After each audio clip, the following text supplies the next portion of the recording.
Good morning, children. This is Karan sir, and you are watching online classes at Scottish Public School. I hope you all are well and safe with your family. Today, I am going to continue this chapter, the Civics, chapter number 1, class 8. So please, everybody go on page number 235. Yesterday we left this chapter here. So we will take this ahead. The chapter's name is the Constitution of India. The Constitution of India. So we were discussing some of the points of this chapter. Today we will start from the topic justice.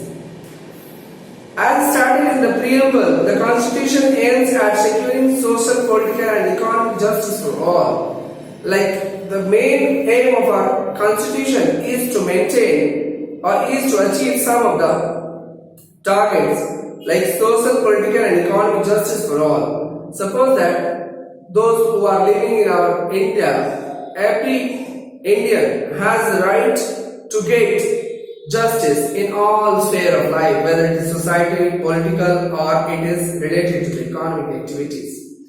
Social justice means no discrimination on the basis of birth, caste, race, sex or religion. To this end, India is envisioned as a welfare state. क्या है? सामाजिक जो न्याय है, सामाजिक न्याय का मतलब है कि किसी भी तरह का कोई भेदभाव नहीं होना चाहिए इन चीजों के आधार पर, जन्म के आधार पर, जाति के आधार पर, किसी खास वंश के आधार पर, लिंग के आधार पर या धर्म के आधार पर कोई भेदभाव किसी दूसरे से नहीं होनी चाहिए। यह हमारे समाज में सभी समाज के नागरिकों का दायित्व है कि दूसरे जाति के, दूसरे धर्म के, दूसरे लिंग के और दूसरे खानदान या वंशज के लोगों के प्रति किसी प्रकार का कोई भेदभाव, हीन भावना या घृणा की दृष्टि से देखने का तरीका नहीं अपनाना चाहिए। Economic justice means that the gap between the rich and poor is bridged. This can be done by providing facilities of education, health and employment to all. अमीरों और गरीबों के बीच की खाई जो है वो बढ़नी चाहिए।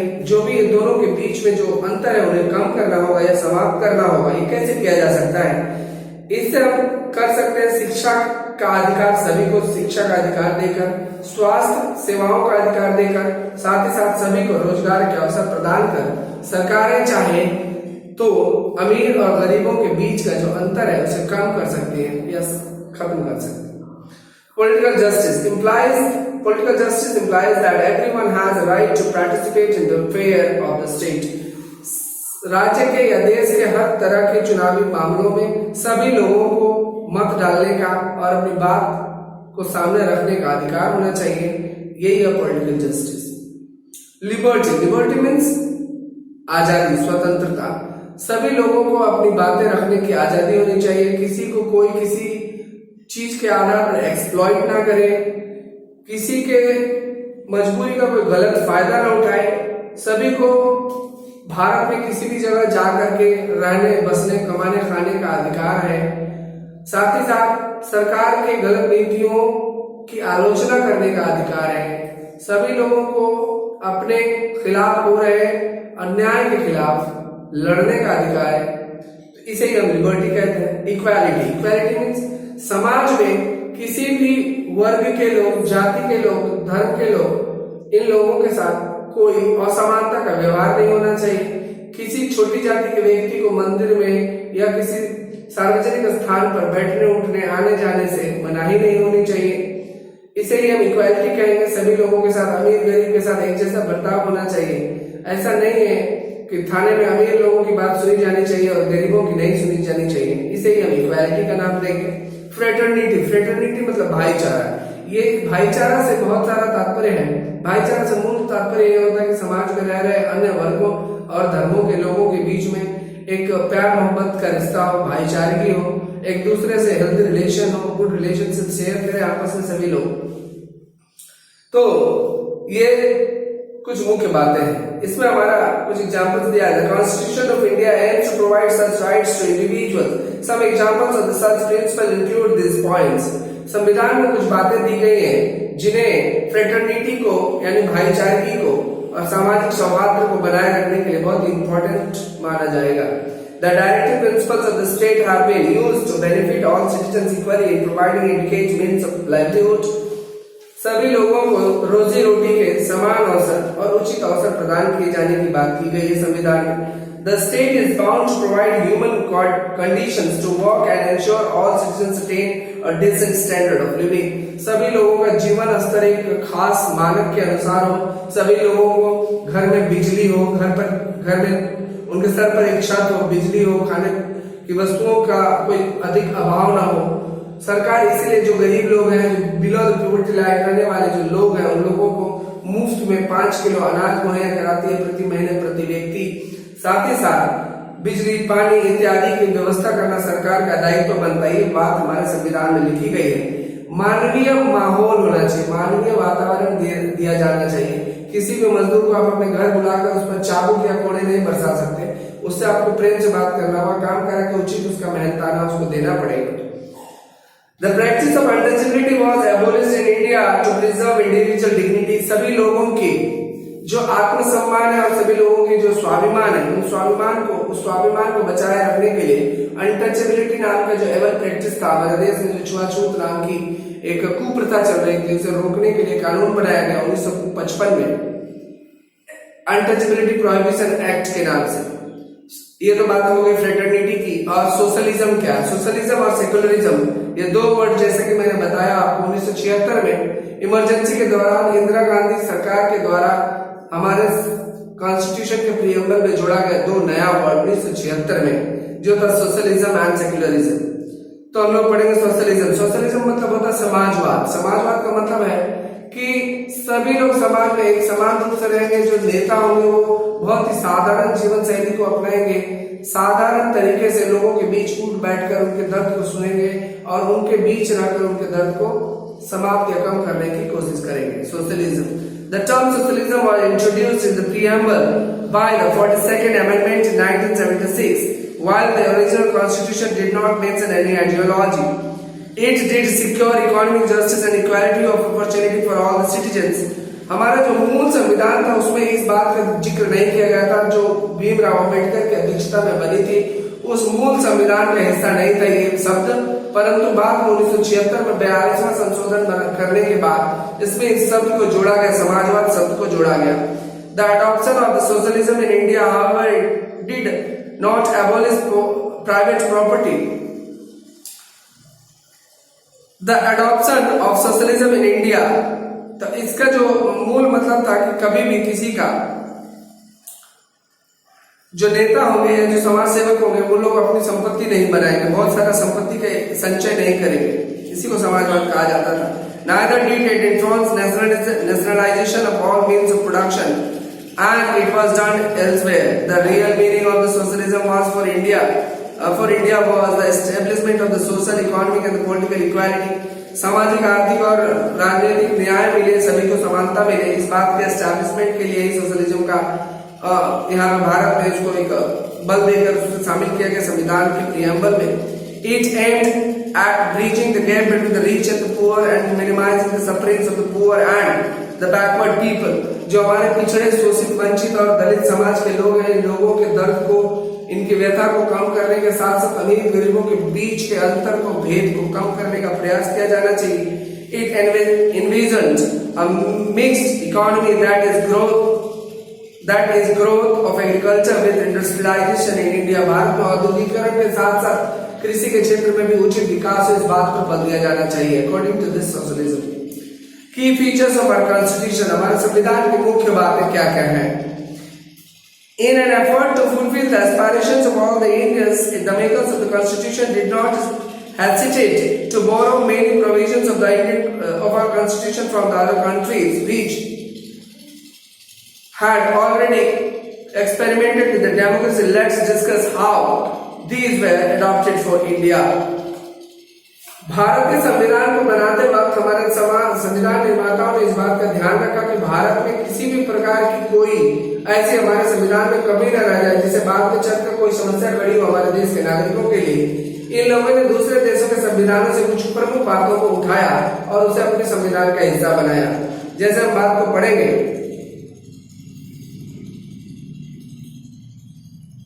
बहुत सारे ऐसे देश थे जिन देशों ने इस तरह की चीजें प्रैक्टिस करी। तो क्या है federalism? Federalism means existence of two or more tiers of government. India adopted this concept from Canada. Underlying this system, India had two levels of government: the central government and the state government. The third tier exists in the form of Panchayati Raj. The federalism क्या? Federalism मतलब बेटा double engine वाली सरकार है। एक राज्य सरकार होती है और एक केंद्र सरकार होती है। राज्य सरकारें अपने राज्यों की हर जरूरत का ध्यान रखती है, साथ ही साथ केंद्र सरकार भी आवश्यकता पड़ने पर राज्य सरकारों की मदद करती है। किसी तरह के नेचुरल डिजास्टर में, आपदा में, राष्ट्रीय राजमार्ग बनाने में, बिजली व्यवस्था को स्थापित कराने में, सामाजिक न्याय व्यवस्था को मजबूत करने में, देश में कानून बनाने के लिए केंद्र सरकारें जिम्मेवार है। वहीं पर शिक्षा, स्वास्थ्य, पानी, बिजली इत्यादि के लिए राज्य सरकारें भी उसमें अपना अहम भूमिका निभाती है। तो ये जो डबल मॉडल है, दो लेवल पर जो सरकारें होती है, इसे federal structure of the government कहा जाता है, जो कि लिया गया था कनाडा से। यह कनाडा के संविधान से भारत ने उठा लिया था। The union and the state governments are both created by the constitution. Their structure, function and powers are all defined. दोनों ही सरकारों के जो प्रारूप है ये हमारे संविधान द्वारा स्थापित और तय किया गया था। साथ ही साथ दोनों ही सरकारें क्या क्या काम करेंगी, क्या क्या जिम्मेदारियों का निर्वहन करेंगी, इस बात का स्पष्ट रेखांकित किया गया था हमारे संविधान में। As a result, the Union government cannot take away the powers of the state governments without their consent. राज्य सरकारों की शक्तियों को केंद्र सरकार अपने हाथ में नहीं ले सकती है बिना उनके स्वेच्छा से। The Indian Constitution divides the powers of the Union and the state government on the basis of the three lists. 3 list का निर्माण किया गया, जिसके आधार पर दोनों ही सरकार की शक्तियों का मूल्यांकन और उनका शक्तियों का जो सीमाकरण या उनको लिमिटेशंस दी गई कि इतना ही काम आप कर पाएंगे, ये करना आपके अधिकार क्षेत्र में होगा। The division of the taxes between the center and the states is also outlined in this list. List में बताया गया किसी चीज में को बेचने पर, जैसे इस प्रकार हम एग्जाम्पल के तौर पर लेते हैं पेट्रोल आज दिख रहा बिहार में मान लीजिए 90 रुपए लीटर, 90 रुपए में 22 रुपए का टैक्स लेगा केंद्र सरकार और 20 रुपए का टैक्स लेगी स्टेट गवर्नमेंट। इस तरह से कुल मिलाकर 42-45 रुपए का टैक्स ये दोनों सरकारें आपस में बांट लेती हैं। टैक्स का भी डिवीजन किया गया है। कोई भी सामान हमारे यहाँ बिकता है, जैसे कि मान लीजिए आप लेते हैं साबुन, 10 रुपए का एक साबुन आप खरीदते हैं, साबुन का कॉस्ट है 8 रुपए का, उसमें 80 पैसे का टैक्स लगा है, 1 रुपए का रिटेलर का प्रॉफिट है, 10 पैसे का स्टॉकिस्ट का प्रॉफिट है, 10 पैसे का होलसेलर का प्रॉफिट है। सारा कुछ मिला करके जो 80 पैसे का टैक्स है उसमें से कुछ 60 पैसा स्टेट गवर्नमेंट सेंट्रल गवर्नमेंट लेगी और 40 पैसा ये लेगी। इस तरह से आपस में सब बटा हुआ सारे ही चीजों पर हमें टैक्स भरना पड़ता है। हर चीज पर आप 5 रुपए का लेस कुरकुरे खाते हैं, जो भी चीज हर चीज पर सरकारों ने टैक्स लगा रखा है। 10%, 12% और 18% की जीएसटी कैटेगरीज में आती है सारी चीजें। हर चीज पर टैक्स लगता है और हर चीज के लिए हमें नागरिकों को पैसे देने पड़ते हैं, कुछ भी फ्री का नहीं आता, ध्यान रखिएगा। Prescribed by the Constitution, the division of the taxes between outlined both the governments operate within the limits prescribed by the Constitution. दोनों ही सरकारें अपनी अपनी सीमाओं में रहकर काम करती हैं, जो कि संविधान में वर्णित है। Parliamentary form of government, India adopted the parliamentary form of government from the British Constitution. जो हमारा सरकार होगा, लोकसभा या पार्लियामेंट हाउस होगा, जहाँ पर प्रधानमंत्री बैठेंगे, सभी प्रतिनिधि बैठेंगे, सब चर्चा करके कानूनों को पास करेंगे। ये जो फॉर्म लिया गया है ब्रिटेन के कॉन्स्टिट्यूशन से ये बात उठाई गई, उनका हमने कॉपी किया है। Under the parliamentary system the head of the state में बी मोनार्क और प्रेसिडेंट। हमारे देश में इसमें क्या था, इस अंडर द पार्लियामेंट्री सिस्टम में इसका जो हेड होगा एक राजा होगा या एक राष्ट्रपति होगा। However, their position is ceremonial, सिर्फ मानने के लिए राष्ट्रपति का पावर होगा, परंतु मुख्य काम जो होगा वो प्रधानमंत्री करेगा। The real power in such system rests with the Prime Minister and the Cabinet, all of whom are members of the legislature. They are individually and collectively accountable to the legislature. Under this system, all the varied groups of the people find representation in the parliament through the means of the universal suffrage. क्या है कि जो राष्ट्रपति का जो पद होगा ceremonial होगा, सेरेमनी यानी 26 जनवरी 15 अगस्त को फीता काटने के नाम पर लोगों को अवार्ड देना हो तो राष्ट्रपति अवार्ड देंगे। भारत रत्न, पद्म भूषण, पद्म विभूषण, इस तरह के सभी अवार्ड्स बांटने के लिए इनका काम लिया जाता है और इनका ज्यादा काम नहीं है। ये हाथी के दांत दिखाने वाले और खाने वाले प्रधानमंत्री होते हैं। सेपरेशन ऑफ पावर्स, उन दोनों ही शक्तियों का जो सेपरेशन होगा, कौन किस क्षेत्र में काम करेगा। Indian constitution provide 3 organs of the government, the executive, the legislature and the judiciary. 3 अंग है हमारे सरकार के। एक है एग्जीक्यूटिव जो कि कानून बनाएगा, लेजिस्लेचर जो कि कानून को लागू कराएगा, और जुडिशरी जो कानून लग रहा है या नहीं, लागू हो रहा है नहीं, उसको देखेगा, उस पर पनिशमेंट करेगा। The legislature is the law-making body. The executive is the responsible for the enforcement of these laws. Executive क्या होती है, कानून बनाते हैं, और लेजिस्लेचर क्या है, कानून को लागू करते हैं, और जुडिशरी क्या है, वो dealing with the situation that are related to the breach of the laws. कानून को तोड़ने पर जो सिचुएशन पैदा हो उसको हैंडल करने के लिए जुडिशरी बनाई गई है, जिसमें कोर्ट, थाना, पुलिस, न्यायालय, न्यायाधीश इत्यादि शामिल है। Each of these organ acts as a check on the other and control arbitrary use of the power and any one organ of the government। सरकार के शक्तियों पर अंकुश लगाती है और उन्हें किसी भी तरह के अनैतिक कार्य करने से रोकती है। ये सारी व्यवस्थाएं। Fundamental rights and directive principles, हमारे देश के लोगों को भारत में पैदा होने के साथ साथ ही देश की नागरिकता मिल जाती है। उस नागरिकता मिलने के कारण आपको कुछ जो मौलिक अधिकार है वो भी हमारे देश के संविधान ने दिए हुए हैं। तो क्या क्या हमारे लिए जो दिए गए हैं, 6 हमारे मौलिक अधिकार हमारे संविधान द्वारा दिए जाते हैं। साथ ही साथ हमारे को 10 कर्तव्य, हमारी ड्यूटीज हैं, उन्हें भी हमें जानना और फॉलो करना चाहिए। The Indian Constitution derives the concept of the fundamental rights from the Constitution of the United States of America। ये वाला पार्ट हमने अमेरिका के कॉन्स्टिट्यूशन से लिया है।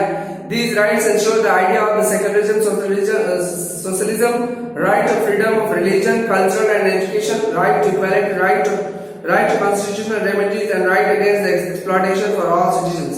ये जो 6 राइट्स है, इन सभी बातों का अधिकार हमें देती है हमारा संविधान हमें देता है। साथ ही साथ ये क्या क्या है, हम एक एक कर देख लेते हैं। क्या है इसमें, right to freedom of religion, हमें अपने पसंद के धर्म को फॉलो करने का मुझे पूरा अधिकार है।